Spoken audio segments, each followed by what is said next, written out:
So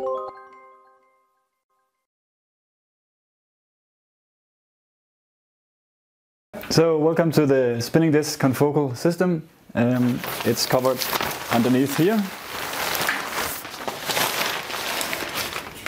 In this video I'll show you how to turn it on, some simple operations and shut down procedure. Follow the numbering of the system. So first press this power rack, turning on laser, stage, different units. Then power on number 2, turning on all the other components. So if you don't need CO2 control and heating, then you may just need to keep these ones off, because then you don't waste heat and CO2 if you don't need it. Now I want to turn it on, so I turn on everything. This one controls the light, so then we have light inside the incubation chamber. After this, we turn on the touchpad control. That's done manually behind here in the button down here saying number 4. Then number 5 says, it says 5 on the computer, which we turn on at the last part. So the password to the Windows login is on the screen.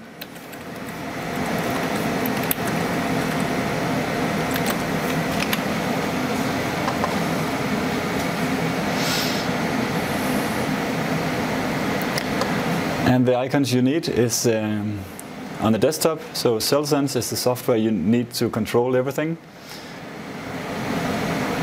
But first of all, there is a script coming up for you to map the drives.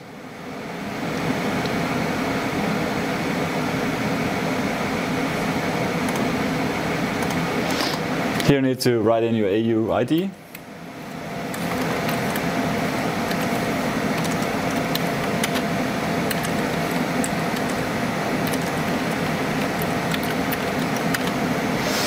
And once you added the ID, you will see your personal drives down here, and you can put all the files there. And then turning on the software. So CellSense is controlling everything but the heating. So the heating is controlled by this small software called CellVivo, which is also says here on the incubator. So I turn on both. And you can see the CellVivo software is out here controlling CO2, O2 and the heating unit. So once you start out the system, you can control some things from the touchpad control. You can control all the objectives. And this system has a 40x oil objective, and then it has a 60x water objective, and it has 200x objectives. So one objective is with the oil, normal oil, and the other one is with the silicon oil. And the silicon oil lens is meant for live imaging and to making better 3D alignments. So that you need for your live cell imaging if you're going to image with 100x. The other functions, here you can select the fluorescence, and you can control the XY stage here, either with fine or coarse movements. You can set and go the position, so you can go to some position and then you can set it, and you can move away with a manual joystick, or you can do it pushing the stage and then go back to the position you want. And this is a functionality useful when you're changing immersion oil. Then you may have found an interesting place on the sample, and then you need to change immersion oil, and this way you can keep track on your position. You control the focus here, coarse focus and fine focus, and the same you do on these buttons. And the XY position you go here. So the system has different inserts for slides or for dishes, and when you want to change it, for the sake of video, I'm taking out the front. You will have to work on this system with the front and the windows you saw just before. But just take these ones to the side and remove the illumination pillar, and you have a free working space. You can remove these inserts and the whole thing. And I'll now show you some different inserts available, and they are in the upper drawer just behind you. So this one is an insert just for large plates.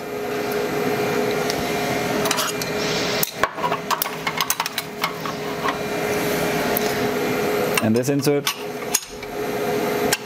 is a multi-purpose insert, so you can put in either inserts for small dishes, like these ones, or you can put in an insert for slides, which I'll do here just for demonstrating. And actually on the insert you see this. You want to put it toward you because it's a position where you can add oil.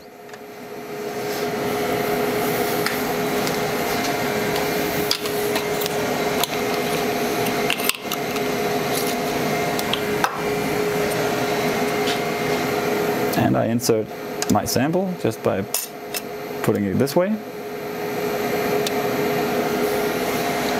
And you are of course in a safe distance with the objective lens. You have been pressing escape before you did this. If you use the system with a CO2 incubation, then you need to put this cover on top. So this is the insert for CO2. And you also can put in a temperature sensor,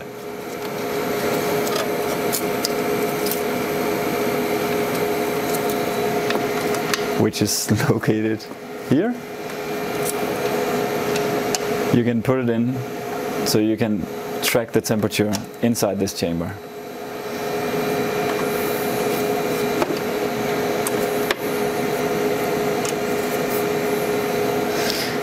Now, using this stage, I can move it by hand and close the lid again.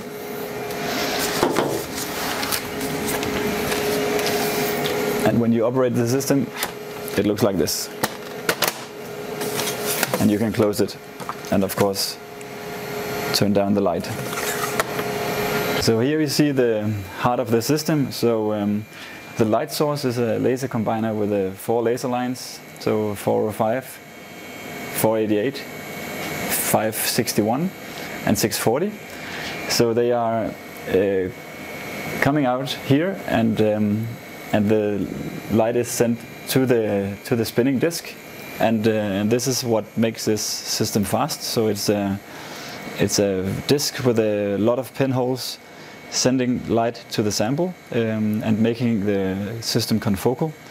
And also the emission light is going to the camera through this fast filter wheel and to the fast and very sensitive EMCCD camera. So all you need for acquisition is motorized in this system, but for locating your sample you need the manual light source. And this is turned on by pressing this big knob here. You see it's exciting light, and you turn up and down the intensity of the fluorescent lamp. And now I turn it off again. After starting the computer, the first thing is this script, which I showed you just before. With that you map your local drives, or the network drives, and you can manually disconnect. If you leave the system and someone else takes over, then you simply write yes and you disconnect. Then what you need here is the CellSense software, which controls all the components, and also the Cellvivo software.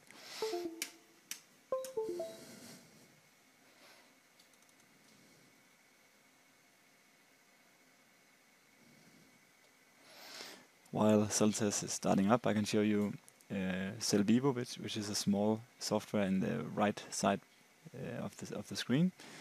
You see the CO2 control and the O2 control and the heating. So you can start out pressing on. So CO2 and O2 will come to the percentage indicated here. You can select the percentage, whatever you like, and you see that they are all red to start out with because CO2 level and so on is not reached. After 15 minutes or something, it's stable, and of course keep the sides and the slide door closed to the Cellvivo box.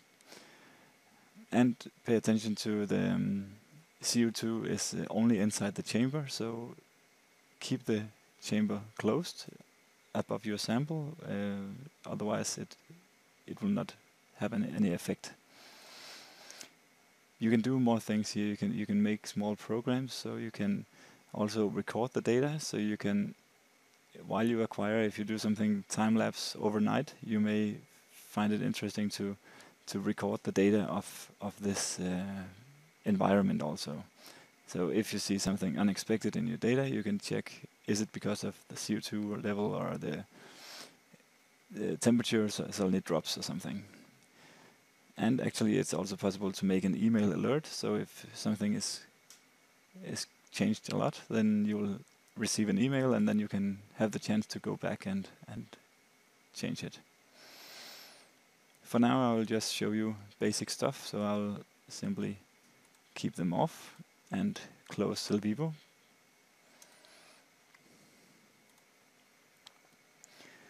Then I have my software called CellSense, and you can here see the start page. You can go in and check all the components if you like to, but this is about how to use it. So we start out with in the very top right, then you see you can manage your layouts. So you can make your own layout, and you can use it the way you want it. And here you can manage them, so you cannot show many layouts in this top. So you have to activate them and deactivate whatever you don't need.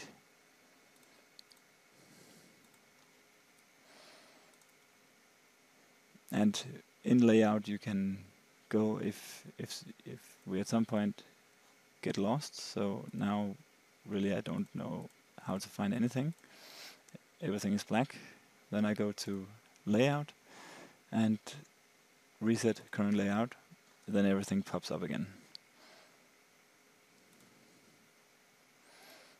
And this one called Acquisition is the standard to start out with. It will not be erased. Then you can see here there's some names up here, users who have been making their own layout, so you can do that. Then first of all I will focus on the camera control, and I'll put in a sample and show you that. When checking your sample in the ocular view, you have to go to, of course, first of all the objective lens you will be using. So we have 40x oil, and we have 100x oil, then we have 60x water, and we have 100x silicon. And you can see in the touchpad control, they are explained better. So it's here it can be hard for you to keep track which one is oil or water or silicon, but that you can see on the screen on the table. So I chose 40x oil, and I put my sample in and added oil, of course. Then I selected DAPI. So these observation methods with letters, so DAPI, GFP, Cherry, and triple band, they are all wide field fluorescence channels. So this is just for looking at your sample in the oculars, you have to turn on this, and the filter cube will come in the light path. Then you touch the control, the wide field lamp control to the right side of the microscope, which I showed you just before. So press down the black switch and turn it up and down for the percentage you like. Then you need to switch out the laser safety. It's a switch just below the oculars, so it says a sound like this. When you do that, then the software says that the spinning disk is not has an error. It's not an error, it's just a laser safety, because you just blocked the laser light and the spinning disk unit. So while you look in the ocular, then you of course don't want laser into your system, or your eyes for that matter. So this is normal. One thing you need to remember when going to the ocular view is to go to the Ocular Mode. You can see in the eyepieces, or you can go to camera. So these are the two choices you have. You can also touch in the top right on the touchpad control. You can switch from one or the other observation. I have checked my sample and it's in focus, so I will put in the laser safety, and I then switch over to one of these observation methods with numbers instead.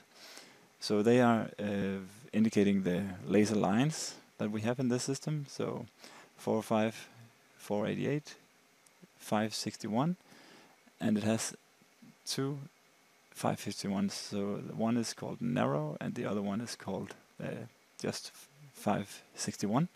It's a broader filter set than the other one. And then we have 640. You can see all these specifications on the website to check exactly which filters you are actually using. In my case, I have Duffy or Höcht, so I can go to this one and I can go live.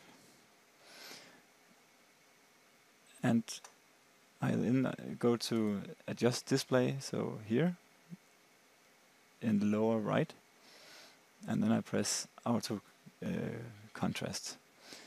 So I have, when I have my sample in focus, I will have a chance to actually see it. After finding the focus using DAPI or whichever of these wide field observation methods you have, go to laser line, so indicated by the numbers of the wavelength, so 405, 488, 561 or 640, and they have some different setups. You can see on the website the specified filter sets.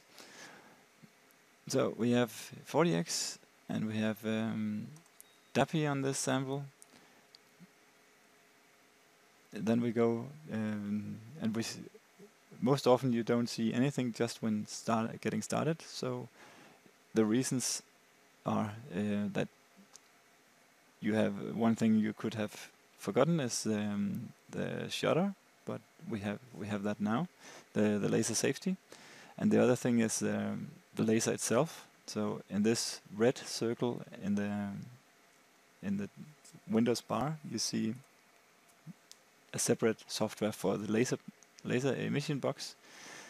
So you can see the laser lines here, and clicking this one, enables all of them. It doesn't mean that they are activated in all the time. So it's triggered by cell sense. So the only thing you do in this software is to enable it and to set the power. So most often people are just using 5%, but you could have reasons to go higher in some of them. Then you simply change it here, and then the timing and stuff like that you change in cell sense. And we see that we have an image, so we will fine-tune that one. And 40x is the lowest magnification on this microscope. and it works alright with a spinning disc, but the pinholes in the spinning disc is optimized for 60x and 100x. So the best confocality you get using the other lenses. Of course, it's nice to have a kind of overview lens, so that's the 40x. Alright, in Microscope Control, you see all the different components. We can go through them here. Objectives here, and laser lines, and bright field, and the wide field fluorescence channels. The stage I just showed you, you can set 0, or you can type in any position you want. And then the height, set height, and you can also set that for 0 if you want to be able to quickly go back to some focus point, and you can go up and down here. Then there's a set DC control, so 0 drift compensation. We'll come into that later. Then the different port changer, so eyepiece or camera. Pay attention to that if you don't have an image. Maybe you have selected eyepiece. Then the control of the lamp for transmission. And here it's important that you notice the speed. And right now I put the microphone to the spinning disc, and you can probably not hear anything. I'll then go synchronize, and you start hearing a sound of the spinning disc spinning faster. And you can see 5000 is the fastest speed, so rounds per minute. 5010. But hitting this synchronize, it will synchronize to the acquisition speed, so it will find a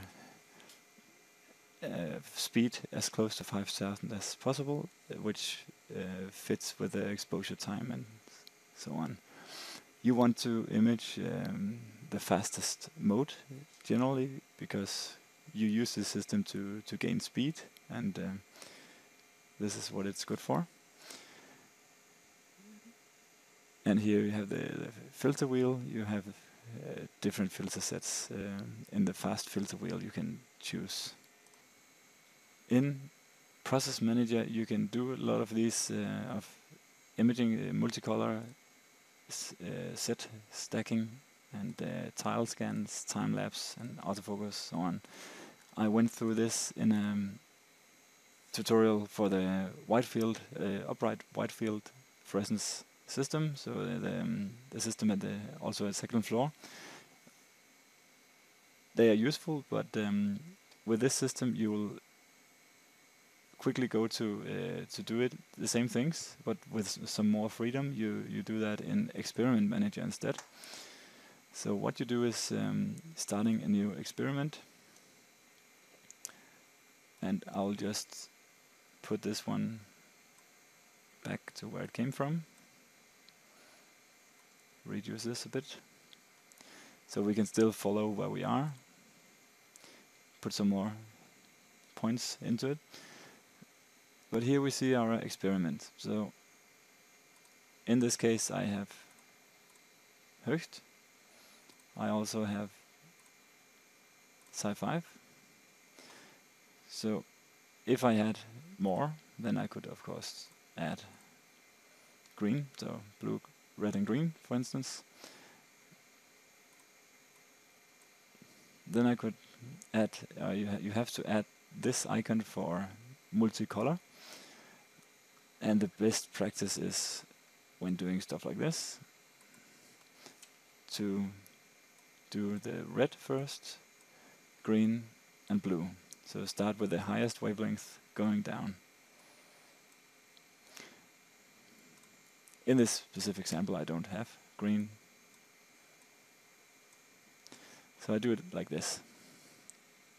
So to start out with, I will just check out if I have see my signal. And it may not be very convenient to go from live to experiment always. So you can split the screen. You do that up here with the window. Then you see the live in this window and the experiment in the other window. So now we have our red channel active, and we are exposing with 200 milliseconds.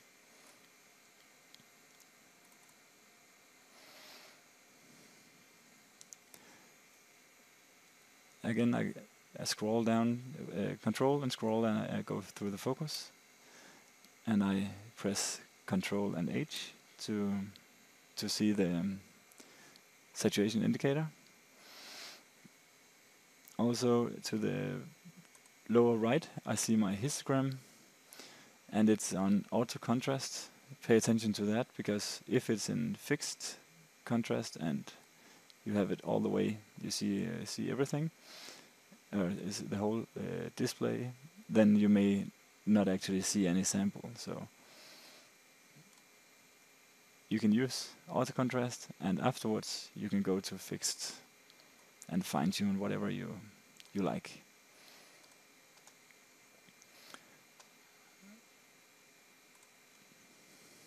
And when hitting this one, you see to the right, you see all the specifications. So we have this observation method and the exposure time. Let's say you want to image with 100 milliseconds, and you have this image, you think it's exactly what you need.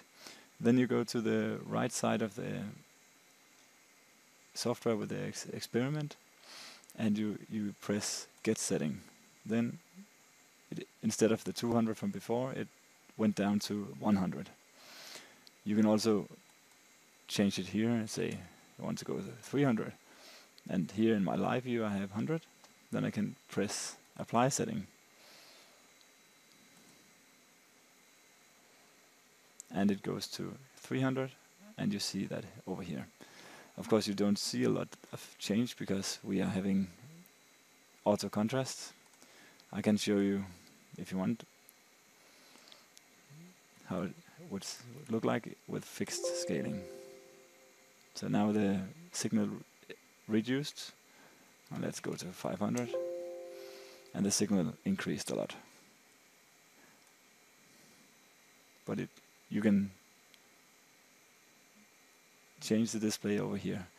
Go to the blue line, it is also 200.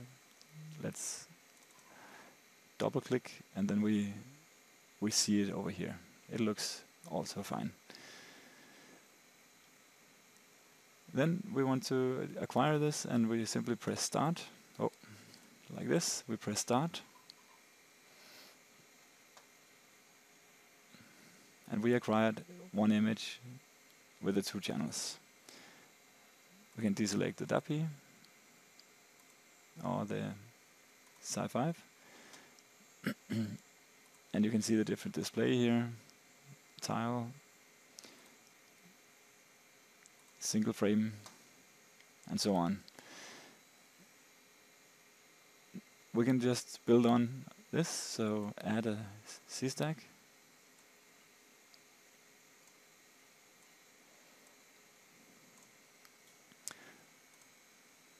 So before we were at the different channels, and you see it like this. If you hit the multicolor, then you see specified functions for that. Moving out to the set stack, then you see it will acquire from top to bottom. You can also use a range, and you see then you have to define a range, and going this distance toward and this distance away. Most often top and bottom is most used. Let's go to one of the structural, in this case actin. Press live.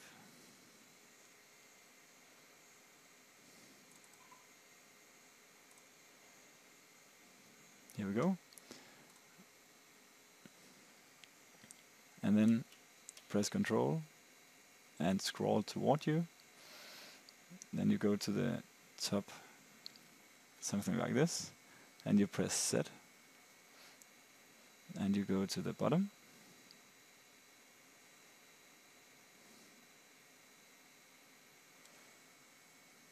press Z, and then you press Apply. It'll then do 12 slices with this step size, and according to Nyquist, it'll then image both channels, the two color and a C-stack.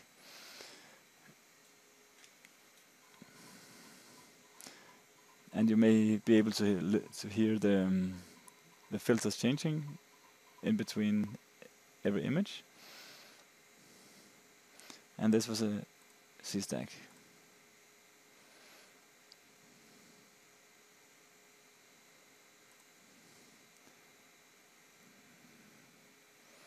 You can then build on again. Let's say we want 5 positions. What I randomly selected here, all this 1, 2, 3, 4, 5. And then I click on that, and I can go down to my stage navigator and into this position list. Then we can just click on position 1 and go to position and go to live.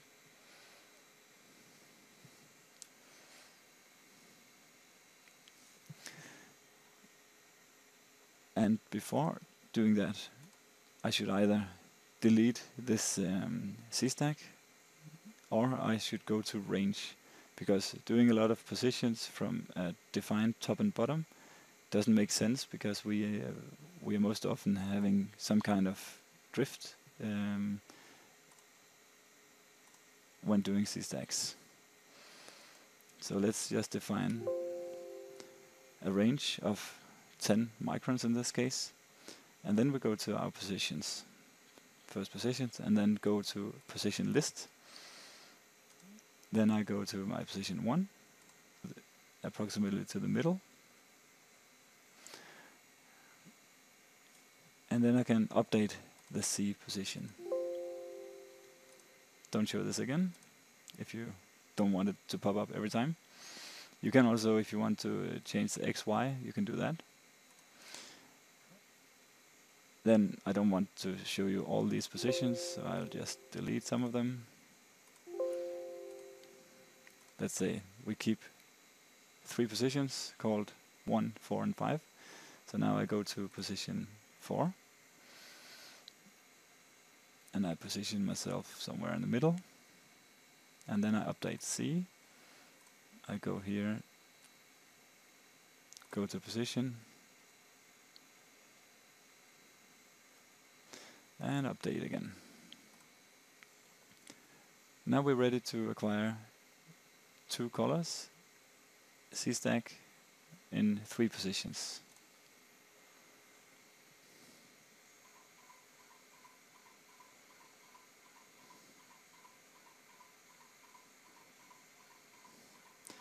In the lower left corner you can see the process, so this will be 66 frames, and the remaining time from now is 8 seconds.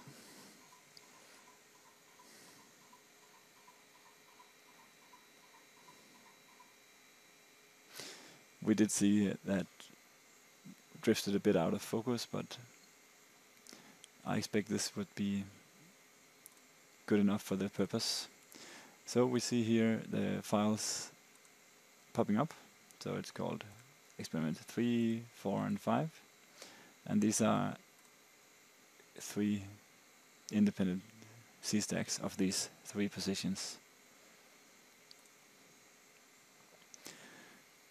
Going further to the next, we want also to put in a time series, starting out with 2 cycles with an interval of this amount of seconds, or milliseconds, because this one is ticked on as fast as possible. I can try and tick it off, and then I do 10 cycles, and I want maybe 1 second. Of course, this will begin to take some time because now we are acquiring 132 frames.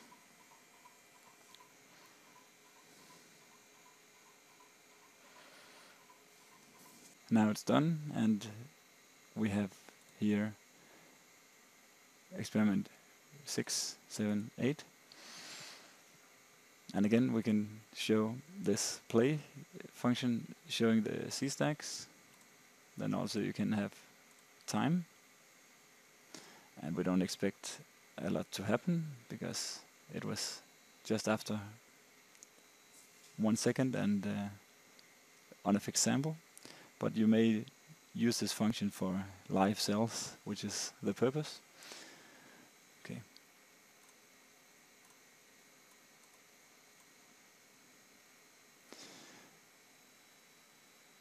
You can move on. Yeah, in principle you could add a digital port here, so if you had a drug you could tell the system to inject something here. It has to be added as an extra hardware. You can put in a wait time. Let's say you want to wait for 2 minutes.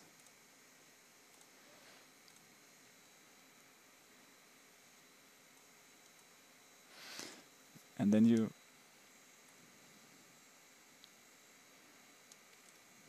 copy and paste it.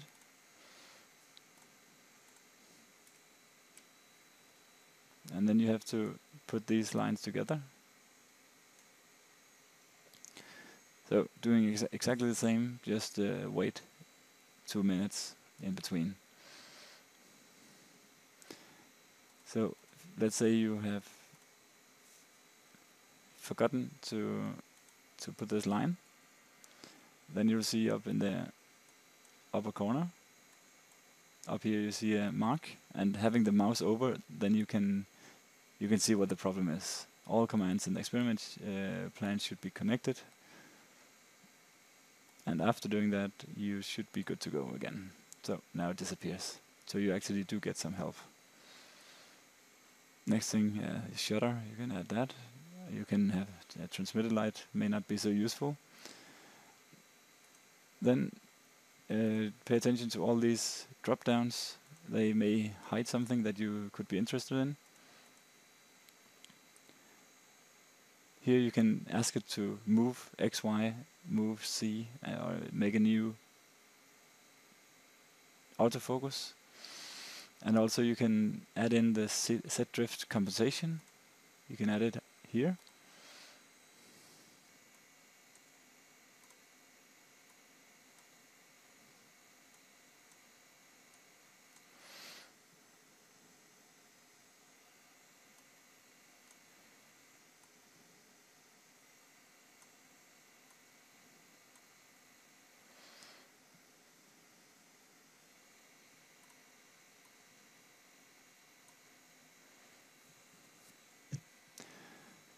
So if I want my set drift compensator within this experiment, then I should put it here, so before the C-stack. And it's important to keep range instead of top and bottom, but that we already did. So let's try this one.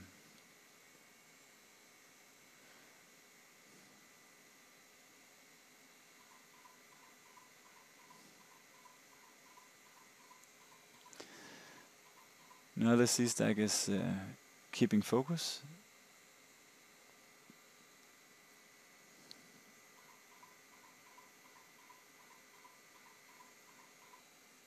So this is a place to include the set drift compensation. So before the set stack position, or before the multicolor, depending on what you want to do.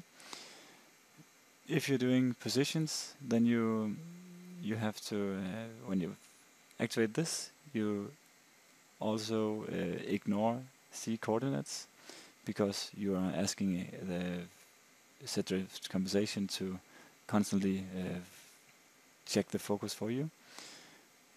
Let's try to start, and it will start acquiring the same kind of images as before, but keeping the set drift constant.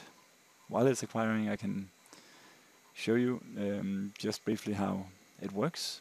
While imaging, the microscope can drift, or the focus can drift due to vibrations or due to thermal drift.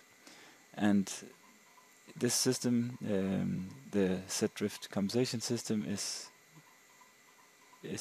used to follow the focus even though the system or the temperature is changing.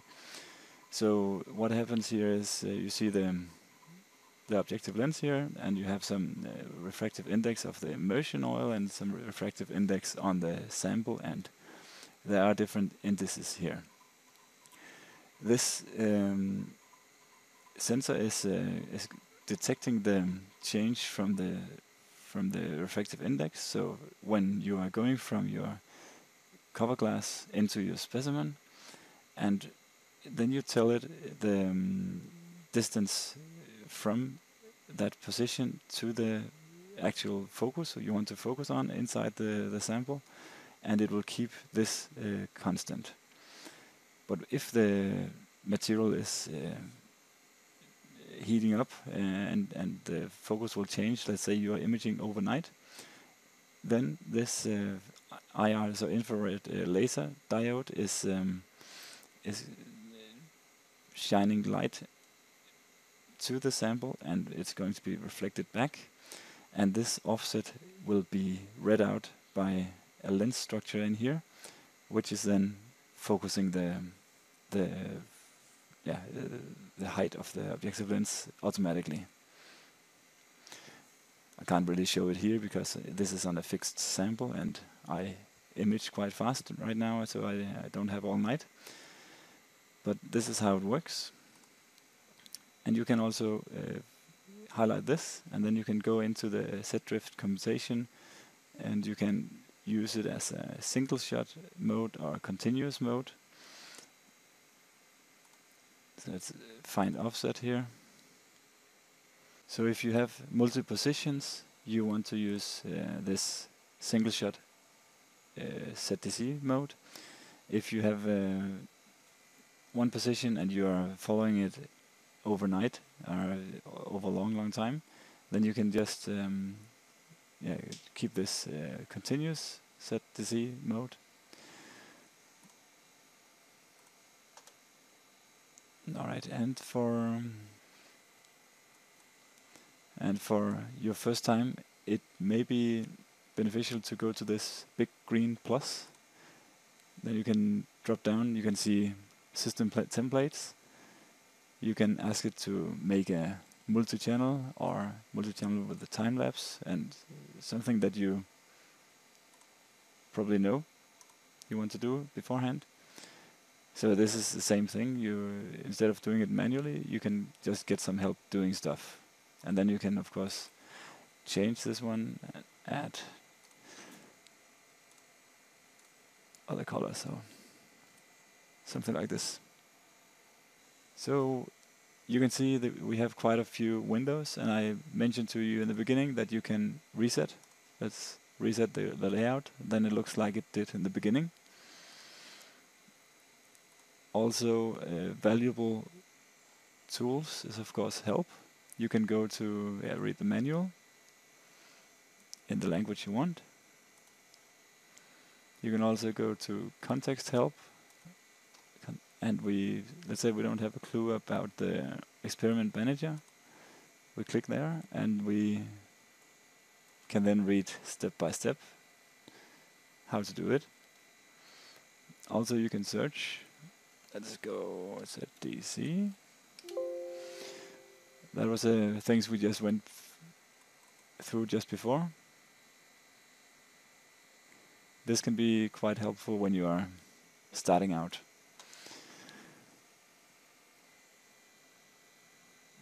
Don't forget this acquisition setting, where you, especially the saving and the naming, divide it into a snapshot and process experiment.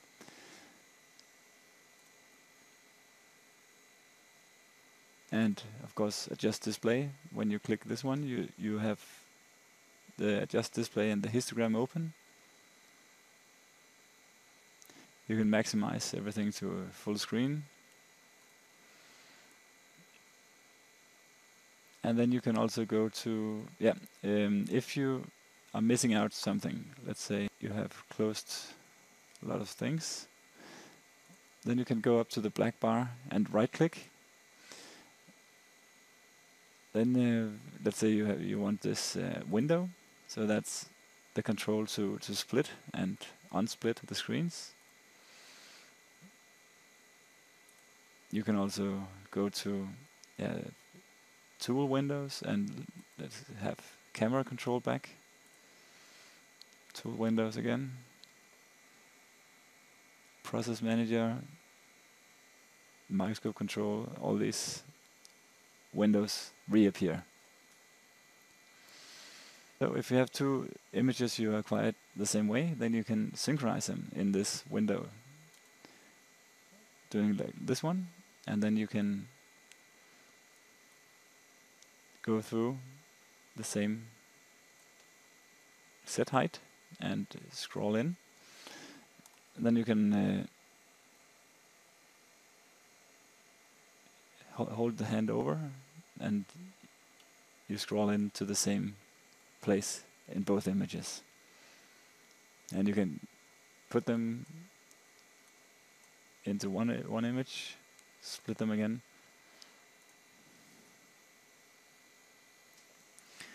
This was pretty much what you need to know to get started.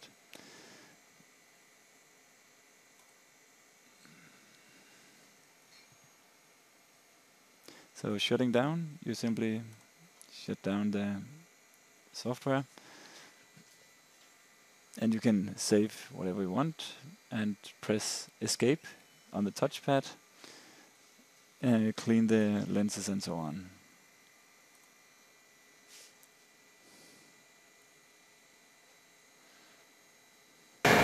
Now that we're done imaging, we clean our objective lenses, taking out the sample.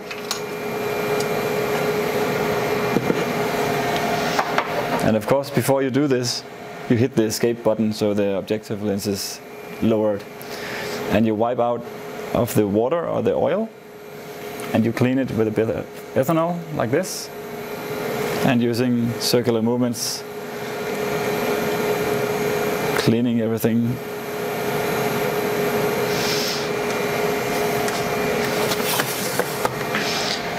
And then I go and close the software.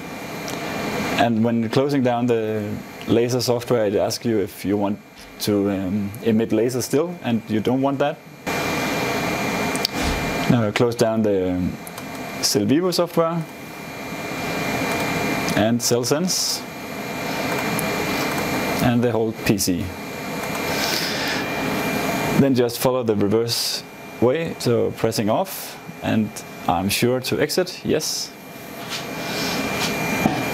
And power off behind the touchpad control. And at this point we can just take the power of 1 and 2 and everything will shut down. Of course, cover the microscope after you leave, or before you leave. And also remember to note in the logbook. And if you experienced any problems, please give it in the status field here. And that's it.